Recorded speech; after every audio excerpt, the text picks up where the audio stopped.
Assalamualaikum warahmatullahi wabarakatuh, anak-anakku. Waalaikumsalam warahmatullahi wabarakatuh. Ya Bu.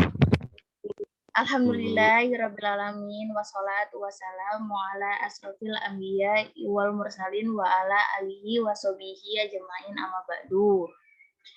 Sebelum pembelajaran Ibu saya mulai, akan lebih baiknya berdoa terlebih dahulu sesuai dengan agamanya masing-masing. Berdoa, dimulai. Berdoa selesai. Oke, setelah berdoa selesai, Ibu hanya mengingatkan kembali, jangan lupa mengisi daftar hadir yang sudah Ibu berikan di link WhatsApp grup kelas. Untuk deadline pengisian daftar hadirnya, Ibu kasih jatah waktu di pukul 11. Bisa dipahamin? Bisa Bu. Wah, semangat sekali kelihatannya. Lanjutnya, Ibu ingin menanyakan nih kabar murid-muridku ini. Sudah lama tak jumpa, hanya berjumpa di layar ruang Zoom ini. Untuk kalian, bagaimana kabarnya? Apakah sehat, atau lagi sakit, atau lagi galau, atau lagi bimbang?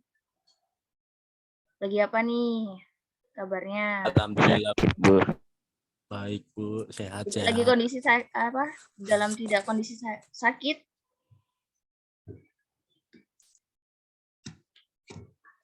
Ya Bu, agak pilek.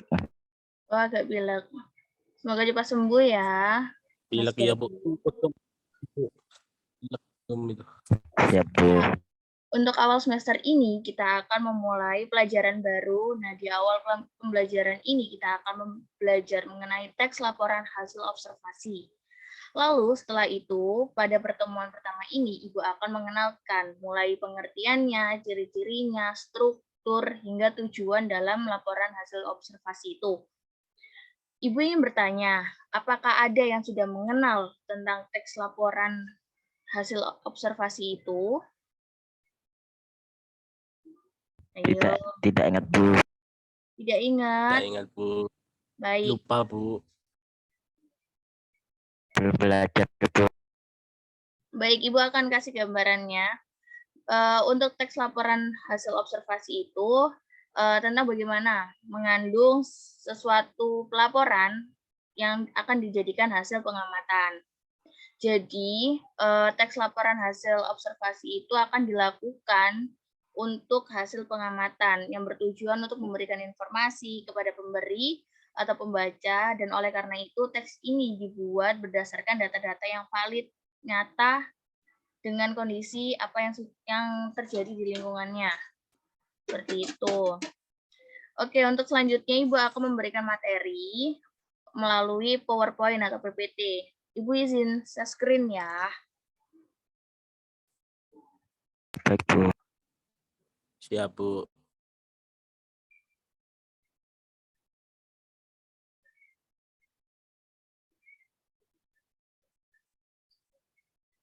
Sudah terlihat belum? Masih loading Bu. Loading. Oke. Sudah? Sudah Bu, sudah. Bentar. Masih lemot.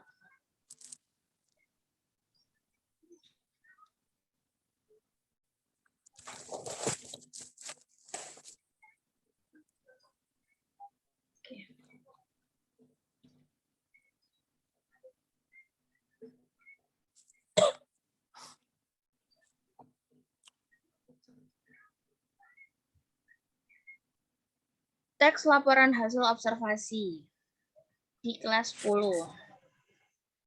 Selanjutnya, ada pengertian laporan hasil observasi.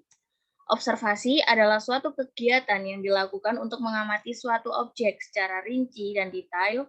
Objek yang menjadi bahan untuk observasi bisa berupa benda, bisa juga berupa hal yang abstrak atau sesuatu yang tidak dapat dilihat dengan mata, tapi bisa dirasakan keberadaannya. Misalnya, fenomena alam, tumbuhan, hewan, ataupun manusia juga bisa dijadikan untuk hasil pengamatan.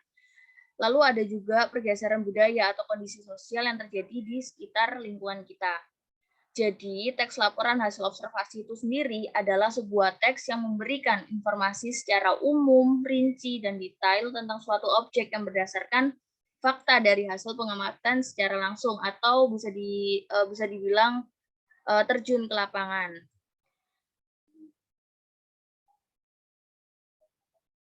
Selanjutnya, ada tujuan teks laporan hasil observasi, di mana untuk menyajikan informasi kepada pembaca mengenai sebuah kasus, fenomena, atau tragedi berdasarkan fakta yang terjadi. Selanjutnya, ada sifat teks laporan hasil observasi. Yang pertama, ada faktual, di mana disusun berdasarkan fakta atau berdasarkan keadaan sesungguhnya, atau bisa dibilang laporan hasil pengamatan itu secara langsung atau nyata. Kedua, ada objektif, di mana disusun berdasarkan pengamatan objek tidak menunjukkan pandangan pribadi. Ketiga, ada umum, di mana susunan yang dimulai dari isi dari laporan adalah sesuatu yang sudah diketahui oleh masyarakat luas. Yang keempat adalah spesifik, di mana hasil pengamatan berfokus pada satu masalah atau pembahasan tanpa adanya tambahan pembahasan yang tidak berkaitan dengan pokok pembahasan. Masuk ke dalam struktur teks laporan hasil observasi. Di sini ada 3, yaitu adalah definisi umum, deskripsi bagian atau isi, lalu ada deskripsi manfaat. Ibu akan menjelaskan per bagian-bagiannya.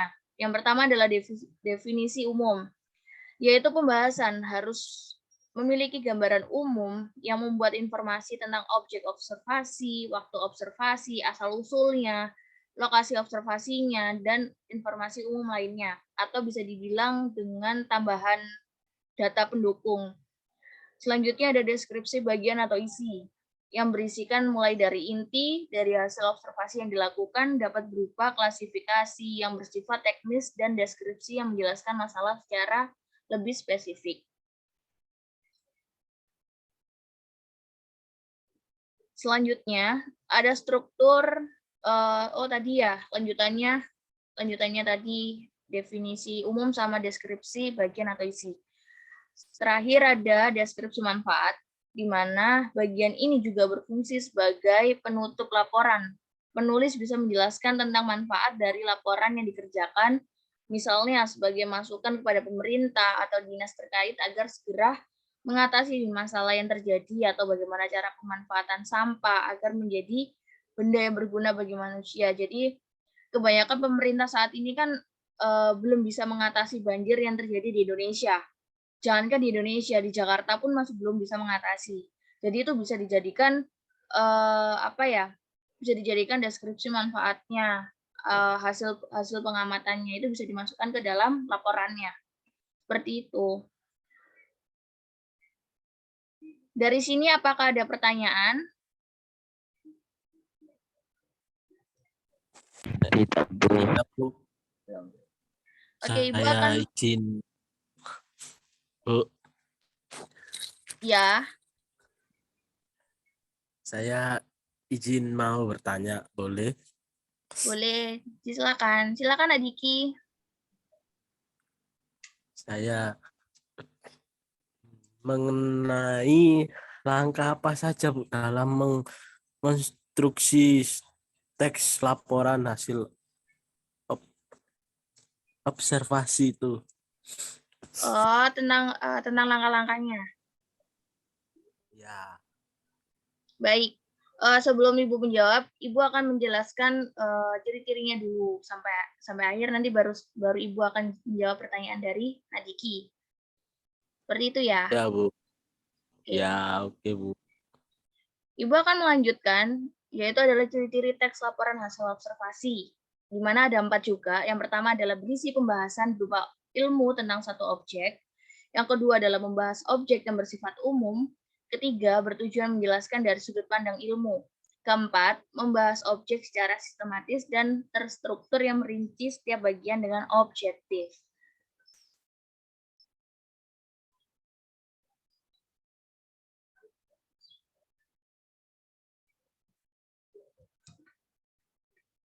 Di sini Ibu menjawab pertanyaan dari dari Nak Diki.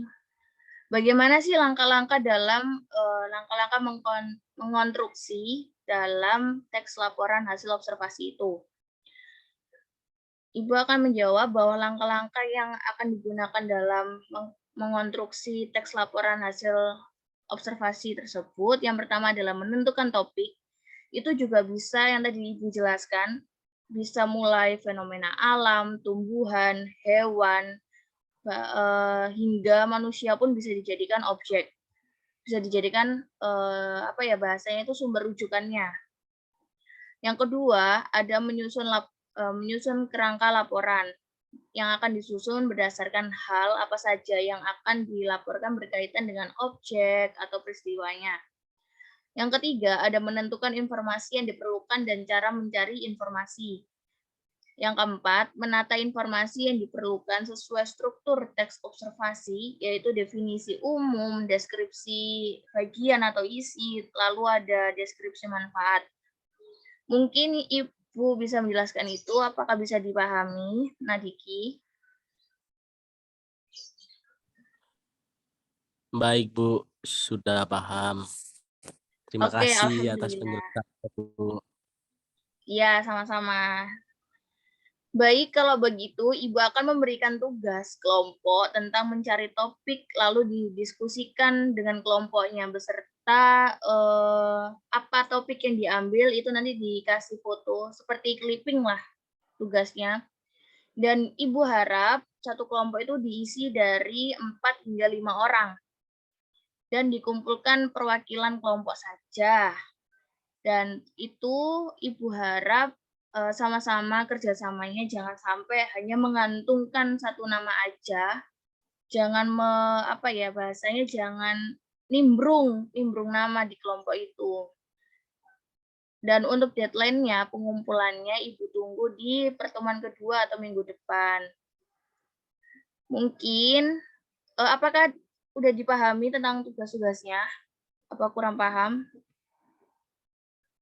Sudah paham, Bu. Ya, alhamdulillah. Sudah paham. Mungkin yang bisa Ibu simpulkan di sini bahwa teks laporan hasil observasi itu teks yang berisikan tentang pembahasan atau penjabaran sesuatu yang merupakan hasil dari observasi atau pengamatan.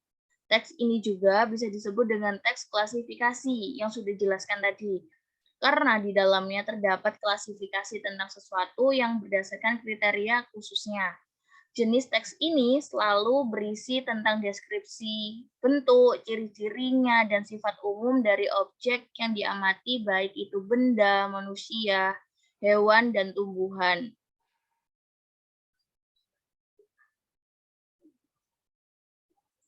Baik, kalau begitu Ibu anggap pembelajaran kali ini mengenai pengertian, ciri-cirinya, struktur, hingga bagian teks laporan hasil observasi ini Ibu anggap clear, anggap tuntas. Mungkin itu dulu yang bisa Ibu sampaikan ke anak-anakku yang cantik dan ganteng. Ibu akhiri tetap semangat, jangan putus asa, tugasnya jangan ditunda-tunda. Sekian, wassalamualaikum warahmatullahi wabarakatuh. Waalaikumsalam warahmatullahi wabarakatuh. Terima kasih, Bu Lina. Sama-sama, Nak.